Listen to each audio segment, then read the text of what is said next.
Kaibigan, narinig nyo na ba yung balita? Kumakalat itong news na ang pagkain daw ng kaning lamig, yung bahaw, mas maganda daw sa diabetes. Yan ang mga nilalabas ng mga news. Pag-aaral ngayon, hihimayin natin kung tunay ba to o hindi.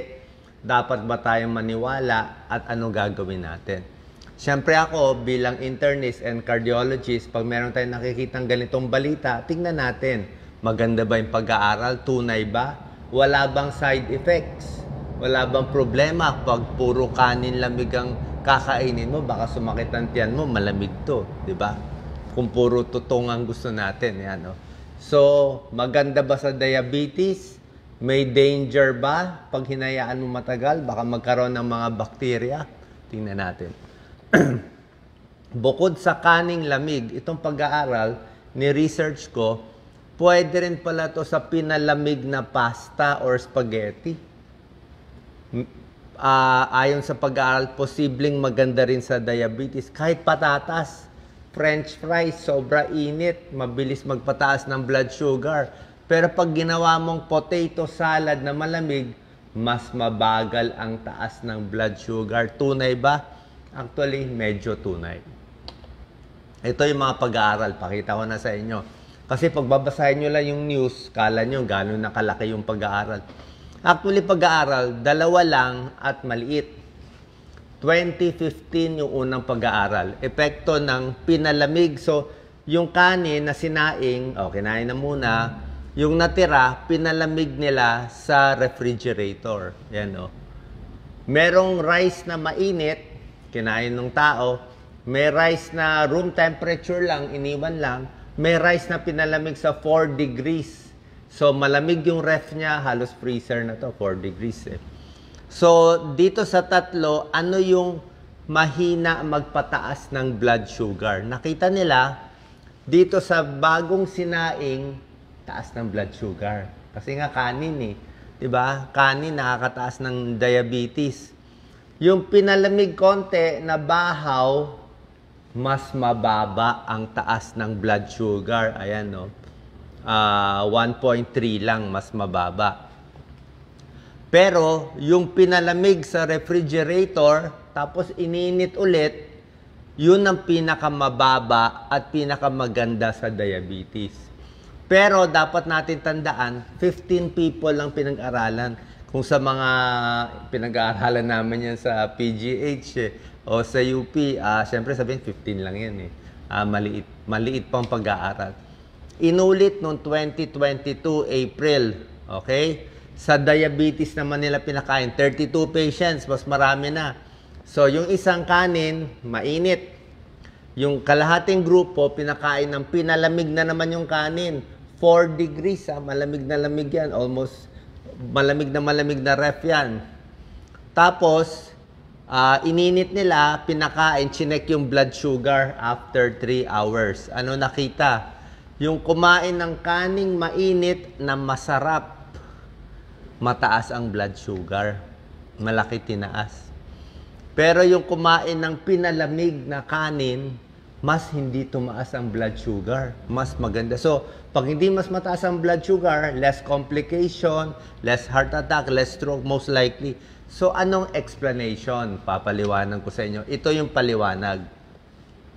Pinalamig na pasta, spaghetti, patatas, kanin. Kasi, ang starch, carbohydrates yan, di ba? Lahat yan carbohydrates.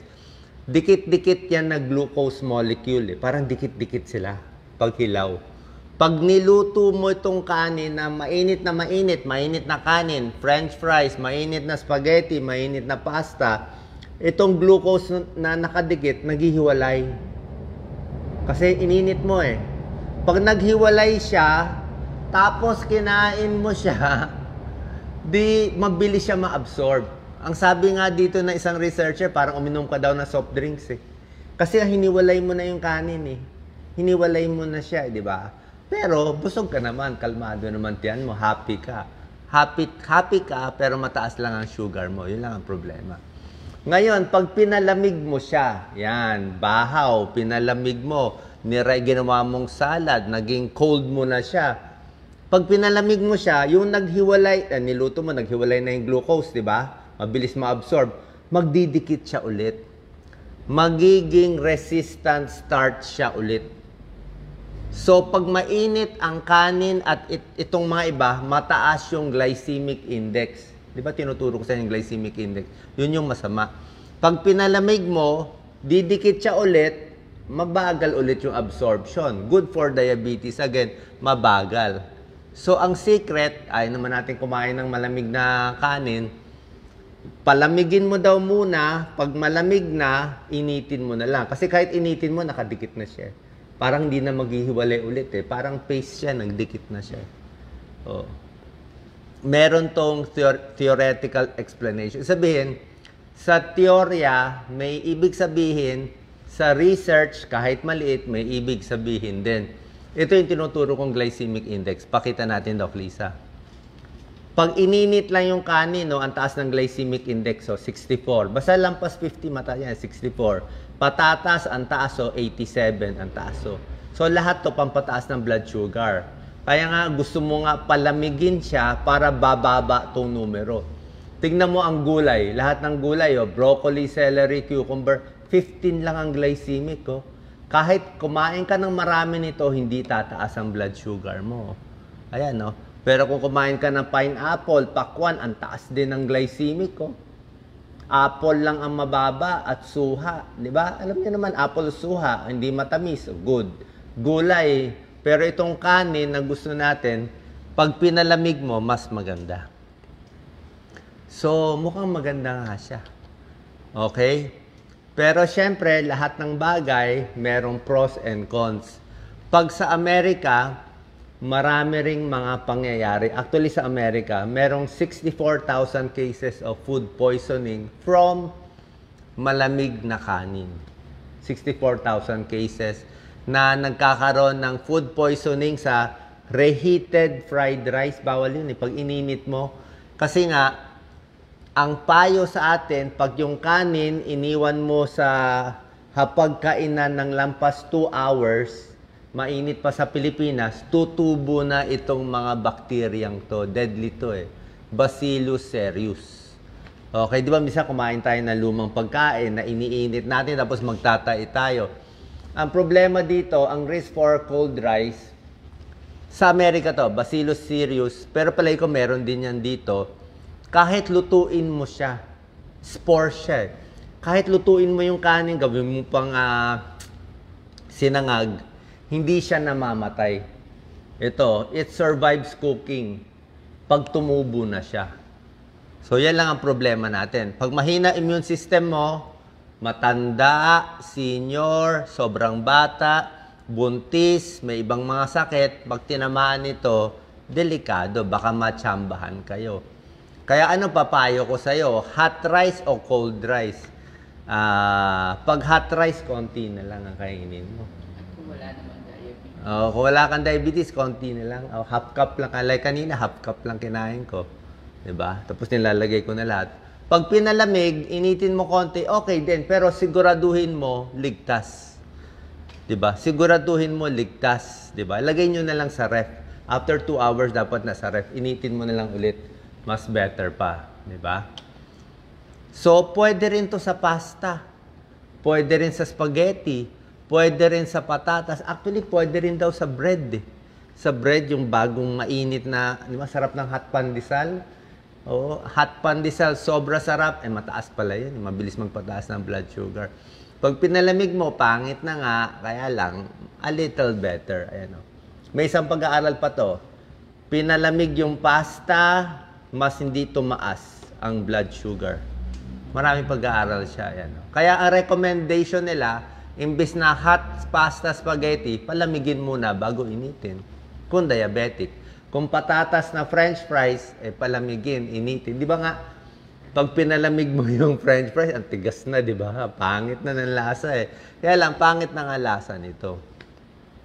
Kahit sa saging wag overripe, medyo hilaw daw gusto nila. Sa tinapay, i-freeze mo daw muna yung tinapay para magdikit-dikit yung mga glucose bago kainin mo. Pangit nga lasa, pero dahan-dahan yung absorb nung Effect of cold carbohydrates tulad ng rice, pasta sa blood glucose level. Paano tayo kakain ng safe na cold rice o bahaw na hindi tayo tatamaan nitong bakterya? Pag naluto na within 2 hours, ilagay mo daw sa container yung kanin, ilagay mo na sa ref. Okay? Paglagay mo sa ref, wag mo daw ipatong-patong kasi baka maiwan na mainit pa. Kailangan may space para malamigan ng refrigerator. 2 hours lang daw dapat, kundi baka magtubo na yung mga bakterya. Dapat malamig daw yung ref. Gusto nga niya 5 degrees, 4 degrees. Gaano katagal pwede i-ref? 4 days lang daw, 3 to 4 days. Pag sumobra na, delikado na rin. Okay? So, hot rice or bahaw, nasa sa inyo. Pero kung ako tatanungin nyo, siguro hot rice na lang ako. Mas takot ako sa bakterya eh. Oh. Pero kung may naiwan na kanin na malamig, okay lang naman. Si Doc Lisa gusto ng bahaw. Pero ito nga, ito yung bacillus na kinakatakot natin. 64,000 tinatamaan sa US. Rice, meat, vegetables, tinatamaan. Ganito itsura niya. At meron talagang epekto sa tiyan. Sana po nakalinaw itong video natin. Add ko na rin, kung interested kayo, ano pa ibang pagkain, hindi naman pwede puro bahaw ang kakainin. Ito ang mababang glycemic index. Alam nyo na yan. Pakita ko lang sa inyo. Hindi, ito spinach. Okra, di ba? Okra sa diabetes, syempre, ampalaya. Ito talaga pampababa yan ng blood sugar. Yan na lang. Haluan mo ng bahaw, di ba? Ito, pampababa yan. Cauliflower. Ito, pampababa. Carrot, 15 glycemics. Apple, di ba? Tinuro ko sa inyo. Apple, suha. Orange, pwede na. Pwede na. Medyo medium, konti-konti. Ito, suha, pwede rin. Huwag lang marami ang suha. Konti lang. Kasi pag uminom kayo ng gamot sa mga sakit, minsan may epekto ang suha. Strawberry, yan. Huwag mo lang lagyan ng matatamis masyado.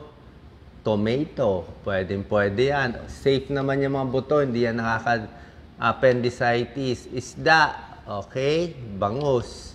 Chicken breast lang, pwede yan.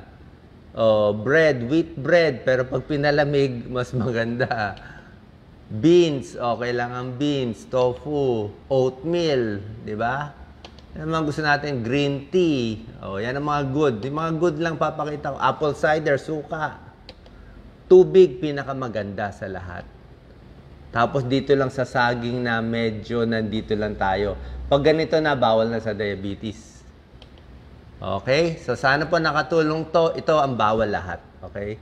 Iiwan ko sa inyo ang lahat ng bawal. Sana po nakatulong ang video. God bless po.